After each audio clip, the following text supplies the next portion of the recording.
am ready! GMA Weather, serbisyong totoo ng GMA News.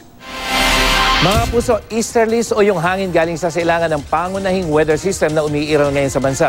At ito ang nagpapaulan naman dyan sa may silangang bahagi ng ating bansa. Bukas may mahinang ulan sa mga rehiyon ng Caraga at Davao at sa hapon, uulanin pa rin ang Davao region at may thunderstorm naman dyan sa ARMM at Sorsogon region. Sa Visayas, ang kanlurang bahagi at ang Negros Island region ang uulanin sa umaga at maayos naman ang panahon sa hapon mula western, central at eastern section. Buong araw namang may tsansa dyan sa Cagayan Valley region kasama ng mga probinsya ng Aurora at Quezon. At sa hapon, may pagulan na rin ang ibang bahagi ng northern at central Luzon.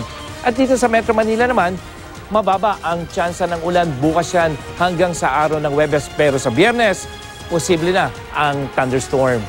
Kasabay niyan, mga kapuso, ang posibleng muling paglakas ng northeast monsoon o yung hanging amihan. At dahil dyan, maaari na namang lumamig ng bahagya, lalong-lalo na dito sa may northern Luzon. Pero mga kapuso, posibleng hindi na po ito kasing lamig nitong mga naranasan ng mga nakaraang araw.